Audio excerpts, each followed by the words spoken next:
लहरों से डरकर नौका कभी पार नहीं होता, कोशिश करने वालों की कभी हार नहीं होता। जय हिंद दोस्तों, स्वागत है आपके अपने YouTube चैनल्स अभिमन्यु पे। दोस्तों, आज हम सभी भारतवासी के लिए बहुत खुशी की क्षण है, गौरवशाली क्षण है कि आज भारत ने एक नया कीर्तिमान हासिल कर लिया है। भारत का जो इसरो के द्वारा जो चलाया गया मिशन चंद्रयान-3 था, वह चंद्रमा के दक्षिणी ध्रुव पर पहुंचकर पूरे विश्व में पहला देश बन गया है। तो दोस्तों, ये आज हम लोग जानने का प्रयास करेंगे कि भारत जो है किस तरह से चंद्रयान-3 मिशन को चंद्रमा पे स्थापित किया और आगे इससे हमारे भारत को क्या फायदा होने वाला है, एक एक करके हम लोग समझने का प्रयास करते हैं। सबसे पहले हम उस दिन को भी नहीं भूलेंगे कि किस तरह से हमारे जो स्पेस एजेंसी इसरो का मजाक ये कह के उड़ाया गया था, क्योंकि हमारी जो इसरो जो है पहली जब रॉकेट को जो लॉन्च करने जा रही थी साइकिल से, और किस तरह से जब साइकिल और बैलगाड़ी से लॉन्च करने के दौरान देखिए इस तरह से जो वैज्ञानिक साइकिल से लॉन्च करने के लिए हमारे रॉकेट को ले जा रहे थे, और आज किस तरह से भारत जो है पूरे विश्व में पहला ऐसा देश बन गया है कि साइकिल से आज चांद तक का सफर किस प्रकार से पूरा किया, जिसका तमाम जितना भी विदेशी है जो कभी भारत का मजाक बनाया करता था, आज भारत को अपने अपने तरीकों से क्या कर रहा है, शुभकामना दे रहा है। हम उस दिन को भी नहीं भूलेंगे कि किस तरह से 2019 में जो भारत का चंद्रयान-2 मिशन फेल मार गया था, तो किस तरह से उस समय जो यहाँ इसरो के जो चीफ के सिवान के आंखों में आप आंसू देखे होंगे, और वह आंसू से आज आसमान तक का सफर जो तय किया गया, ये जो हमारे और यहाँ जो चंद्रयान-3 जब ये लैंड कर रहा था चंद्रमा पर, एक नया कीर्तिमान हासिल कर रहा था, तो वो दोनों फिगर आप देख सकते हैं उस समय का भी जब ये चंद्रयान-3 फेल हुआ था, और उस समय भी मोदी जी का चेहरा देख सकते हैं जब ये हमारा सक्सेस किया है। तो दोस्तों, आज हम लोग यही समझेंगे कि आगे इससे भारत को क्या फायदा होने वाले हैं। ये दोस्तों, सबसे पहले इसे आप ये भी समझो कि भारत जो है चंद्रमा के दक्षिणी ध्रुव पर पहुंचने वाला पहला देश तो बना है, लेकिन ओवरऑल चंद्रमा पर सॉफ्ट लैंडिंग कराने के मामले में भारत यह चौथा देश है। भारत से पहले अमेरिका, रसिया, चाइना ऑलरेडी चंद्रमा पे सॉफ्ट लैंडिंग करा दिया है, लेकिन चंद्रमा के वह कक्षा जहां आज तक कोई नहीं पहुंचा, क्योंकि चंद्रमा के दक्षिणी ध्रुव को पृथ्वी से कभी नहीं देखा जा सकता, यानी चंद्रमा की वह कक्षा जो जिसे कभी नहीं देखा जा सकता यहां से, उस जगह पे भारत ने अपना मिशन को पहुंचा के एक नया कीर्तिमान हासिल किया, और वहां आज तक कोई भी देश जाने का हिम्मत नहीं किया। अगर जाने का हिम्मत किया भी तो लूना 25 रसिया का हाल आप सभी को मालूम होगा कि किस तरह से भारत से पहले पहुंचने की होड़ में किस तरह से वो क्या हो गया कि क्रैश कर गया और उसका सारा मिशन फेल कर गया।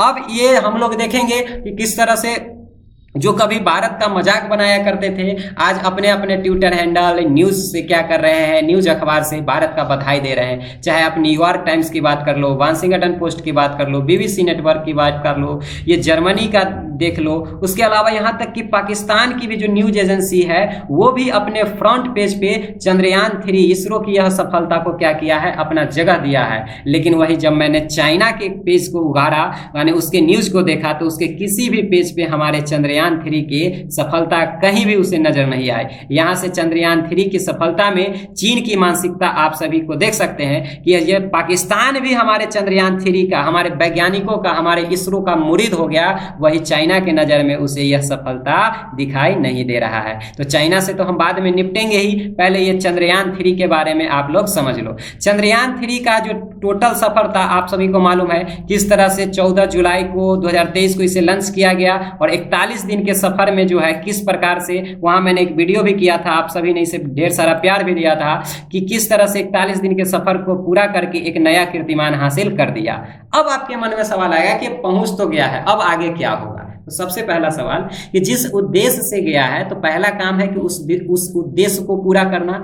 आखिर अब वहां पे जो उतरा है लैंडर के द्वारा, अब उसमें से प्रज्ञान रोवर निकलेगा, और रोवर चंद्रमा की सतह पर अपना चहलकदमी करके वहां के वातावरण की जानकारी इकट्ठा करेगा, और यही तो हम लोग को चाहिए, चंद्रमा के जानकारी, जो सतह के बारे में जानकारी लेना। तो वहां से जानकारी इकट्ठा करने के लिए हमारे लिए ये 14 दिन का समय है वो बहुत महत्वपूर्ण रहने वाला है।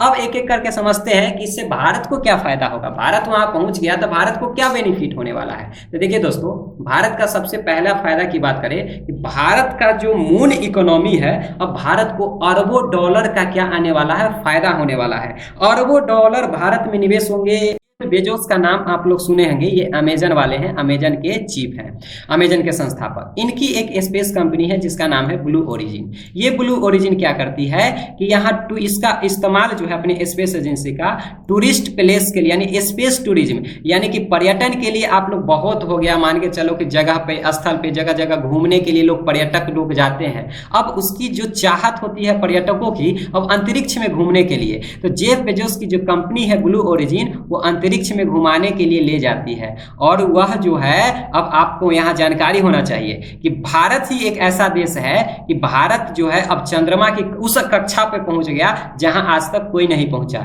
यानी भारत का जो ये रॉकेट ले जाने वाला, जिसका नाम था LVM-3, ये अब टेक्नोलॉजी सिर्फ किसके पास है, तो भारत के पास। यानी अब जो है जेफ बेजोस साहब इस रॉकेट में भी अपनी रुचि दिखा चुके हैं। यानी जाहिर सी बात है कि अब इसमें वो निवेश करेंगे, किस लिए, तो टूरिस्ट के लिए, चाहे कॉमर्शियल पर्पस के लिए करेंगे। तो इससे भारत को भी फायदा होगा। और दूसरा, इसी क्षेत्र में एक और नाम आता है एलन मस्क का। एलन मस्क का तो एक अलग ही लेवल का क्रेज है। ये चाहते हैं कि ये अपनी, इनकी एक कंपनी है जिसका नाम है स्पेस एक्स।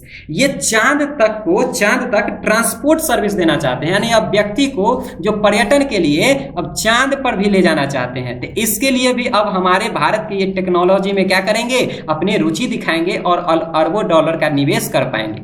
दूसरा यहाँ फायदा भारत को यह होगा कि देखिए, 4 देश के अलावा भारत, पूरे विश्व में तो बहुत सारे देश हैं, सब देश में वैज्ञानिक हैं, उनकी भी रुचि होगी रिसर्च करने की चंद्रमा की, लेकिन अभी तक वो नहीं पहुंच पाए हैं। ये टेक्नोलॉजी, ये डाटा सिर्फ भारत के पास है। तो भारत के पास है तो दूसरा देश जो है अब भारत में रुचि दिखाएगा, किस लिए, तो ये डाटा को कलेक्ट करने के लिए, एकत्रित करने के लिए, और ये डाटा के बदले भारत को क्या मिलेंगे, तो भारत को पैसा मिलेंगे। तीसरा, कीमती धातु। ऐसा संभावना है कि चंद्रमा के उस सतह पे, आप सभी को मालूम होना चाहिए कि वह सतह है कि जहां अरबों वर्ष से सूर्य का रोशनी नहीं पहुंचने के कारण वहां पानी की मौजूदगी पता चला है। और पानी जो है वो द्रव, ठोस, यानी कि बर्फ की अवस्था में है। तो ऐसा संभावना है कि वहां कीमती धातु भी होंगे, जैसे सोना, प्लेटिनम। तो ये जो है, इससे भी भारत को बेनिफिट होंगे। चौथा फायदा आप यहां पे देखोगे तो देखो, चौथा फायदा आप यहाँ पे पानी की संभावना देख सकते हो। ऐसा अनुमान नासा ने भी इसकी पुष्टि की थी कि चंद्रमा पे क्या है, तो चंद्रमा पे पानी है। अगर चंद्रमा पे पानी है तो आप सभी को मालूम होना चाहिए कि पानी यानी कि जल जो है ये H2O से बना होता है। इस H2O में हाइड्रोजन और ऑक्सीजन को अलग अलग करके इस हाइड्रोजन को ईंधन के रूप में इस्तेमाल किया जा सकता है, और जिसका प्रयोग, इस ईंधन को रॉकेट फ्यूल के रूप में इस हाइड्रोजन का प्रयोग किया जा सकता है। तो इस लिहाज से वो जो भारत के अलावा अन्य देश को भी क्या होंगे, फायदा होंगे। अब सबसे बड़ा फायदा ये होगा दोस्तों कि देखिए, अब चंद्रमा का जो प्रयोग होगा वो स्टेशन के रूप में। अब आपको मालूम है, एग्जाम्पल के तौर पे समझो, अगर आपको मान के चलो एक शहर से दूसरे शहर में जाना है तो डायरेक्ट तो आप नहीं, मान के चलो ट्रेन मार्ग से जाओगे तो डायरेक्ट तो नहीं पहुंच पाओगे, बीच में कहीं ना कहीं स्टेशन होता है। अगर भविष्य में यहाँ ये हमारा पृथ्वी हो गया, पृथ्वी से अगर कोई भी देश का मिशन होगा कि वो मंगल पे जाए, बृहस्पति पे जाए, चाहे अन्य ग्रह या उपग्रह पे जाए, पृथ्वी के चारों तरफ तो क्या है, चंद्रमा है। तो चंद्रमा से होकर ही उसे गुजरना होगा। तो इससे अब क्या फायदा होगा, 2 फायदा होगा। एक तो जो स्पेस क्राफ्ट जाएंगे, मान के चलो मंगल ग्रह के लिए जाएंगे, तो उनको रास्ते में ठहरने का तो व्यवस्था हो गया ना, यानी कि एक स्टॉपेज वो कहाँ लगा सकते हैं, चंद्रमा पे, और उसके बाद चंद्रमा पर से फिर उड़ान भर सकते हैं मंगल के लिए। इस प्रकार से डायरेक्ट जो पृथ्वी से मंगल पे जाने के लिए जितना दूरी होगा उससे तो कम दूरी कम जाएगा, तो ये एक बेनिफिट है। इसके अलावा अगर कोई स्पेस क्राफ्ट गया होगा तो उसको ईंधन की आवश्यकता होगी, जिस ईंधन को वो पृथ्वी से ले जाता है, अगर वो ईंधन चंद्रमा पे मिल जाएगा तो वो स्पेस क्राफ्ट के लिए कितना बेनिफिट होगा। इस प्रकार से चंद्रमा का प्रयोग स्टेशन के रूप में, यानी रुकने के अड्डे के रूप में भी इसका इस्तेमाल किया जा सकता है। इसके अलावा सबसे बड़ा फायदा यह है कि सारे देशों में ऐसी हो रही कि अंतरिक्ष में अपना पावर जमाने के लिए, यानी अपना पैठ जमाने के लिए, अब भारत अगर ये मुकाम हासिल कर लिया है तो भारत का जो स्पेस टेक्नोलॉजी में है एक अलग ही लेवल का पकड़ मजबूत होगा। इससे भी भारत को फायदा होंगे। अब आपके मन में सवाल आएगा, हमारे भी मन में सवाल आया कि क्या जो देश अगर किसी पृथ्वी के अलावा किसी दूसरे ग्रह या उपग्रह पे जाते हैं तो क्या जो वहां पहुंचने के बाद वो जमीन ये सब कुछ उन्हीं के हो जाएंगे? जी नहीं दोस्तों, इसके लिए नियम बनाया गया है बाकायदा यूनाइटेड नेशन के द्वारा 1967 ईस्वी में अंतरिक्ष के लिए नियम बनाए गए हैं कि कोई भी देश पृथ्वी के अलावा किसी दूसरे जगह पे, चाहे चंद्रमा हो चाहे मून हो, कहीं भी जाएंगे तो कोई भी देश ये दावा नहीं कर पाएंगे कि ये जगह अब उनकी हो गई है। तो इसके लिए बाकायदा संधि किया गया है। 1969 में भी संधि किया गया है कि कोई इसका कॉमर्शियल पर्पस के लिए भी इस्तेमाल नहीं कर सकता है। हालांकि अगर बात करें तो बड़े बड़े जितने डेवलप कंट्री है, चाहे अमेरिका हो गया, चाइना हो गया, रसिया हो गया, इस संधि को नहीं मानता है, इसका उल्लंघन करता है। लेकिन यूनाइटेड नेशन के द्वारा ऐसा नियम बनाया गया है कि कोई भी देश कहीं भी वो अपना दावा नहीं कर सकता। यानी भारत पहुंच तो जरूर गया है, लेकिन भारत जो है अपना दावा ये नहीं कर सकता है कि अब चांद उसकी हो गई है। अब आगे जो है इसरो की सफलता को देखते हुए इसरो का आगामी लक्ष्य भी हम लोग को जानना चाहिए कि आगे अब इस हमारे भारत का क्या योजना है, अब कौन कौन सा नया कीर्तिमान हासिल करेगा। तो दोस्तों इसके लिए 4 मिशन यहाँ पे आपको नजर आ रहे होंगे। सबसे पहले इसी साल 2023 में यानी सितंबर में अगले महीने लॉन्च होंगे सूरज के लिए। यानी अब भारत अब चंद्रमा के अलावा अब कहाँ जाने की तैयारी कर रही है? तो चंद्रमा के अलावा सूर्य पे। इसके लिए मिशन का नाम है आदित्य L1 मिशन। इसके अलावा भारत पहली बार गगनयान मिशन को लॉन्च कर रही है, यानी मानव को ले जाएगी अंतरिक्ष में। तो इसके लिए गगनयान मिशन भी है आगे, जो 2024 में इसको लॉन्च किया जाएगा। इसके अलावा मंगलयान 2 है इसरो का आगामी लक्ष्य, इसको 2025 में लॉन्च किया जाएगा। इसके अलावा भारत का एक मिशन शुक्रयान भी है, जो शुक्रयान जो है 2025 में इसे लॉन्च किया जाएगा। तो ये तो आगामी लक्ष्य है कि इसरो किस प्रकार से अपने मिशन को क्या देगा, अंजाम देगा।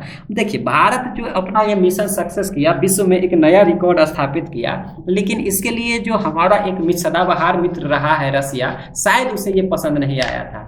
भारत उसे हमेशा ये चाहता रहता है कि हमेशा हर चीज में वही आगे रहेगा। हम मानते हैं वो चंद्रमा पर पहली बार गया, अंतरिक्ष में पहली बार गया, सब में रिकॉर्ड था। अब भारत की एक छोटी सी खुशी भी उसको रास नहीं आया। वो इस प्रकार कि भारत जब रिकॉर्ड स्थापित करने जा रहा था 14 जुलाई को अपना मिशन चंद्रयान 3 लॉन्च किया था, तो इसके बदले देखो 1976 ईस्वी में जो रसिया है अपना मिशन कोई लास्ट चंद्रमा के लिए भेजा था, जिसका नाम था लूना 24। यानी पिछले 47 साल से ये रसिया जो है कोई चंद्रमा के लिए मिशन नहीं भेजा था, लेकिन उसको भारत की यह सफलता शायद रास नहीं आई। यही कारण है कि पिछले वह 11 अगस्त को क्या किया कि लॉन्च किया था, और भारत से पहले उसकी योजना थी वहां पर लैंड कराने की, लेकिन उसका ये मिशन सक्सेस नहीं हुआ। जहां बजट की बात करें तो हमारे चंद्रयान के अलावा अपेक्षा अगर तुलना करें तो रसिया का बजट बहुत ज्यादा था, बहुत ज्यादा खर्चा भी किया, लेकिन यहाँ 140 करोड़ देशवासियों की दुआ जो है, दुआ के सामने उसकी यह मिशन, ये खर्च जो है वो काम नहीं आया। अब भारत का जो ये मिशन है भारत को रिकॉर्ड स्थापित करने में क्या हो गया, कामयाब हो गया, क्योंकि लूना 25 क्या हो गया था, क्रैश हो गया था। तो दोस्तों हम उम्मीद करते हैं आपको सारे टॉपिक यहाँ कवर हुए होंगे। वीडियो पसंद आया होगा तो लाइक, सब्सक्राइब तथा अपने दोस्तों में शेयर जरूर करें। मिलते हैं नेक्स्ट वीडियो में, तब तक के लिए जय हिंद, जय भारत।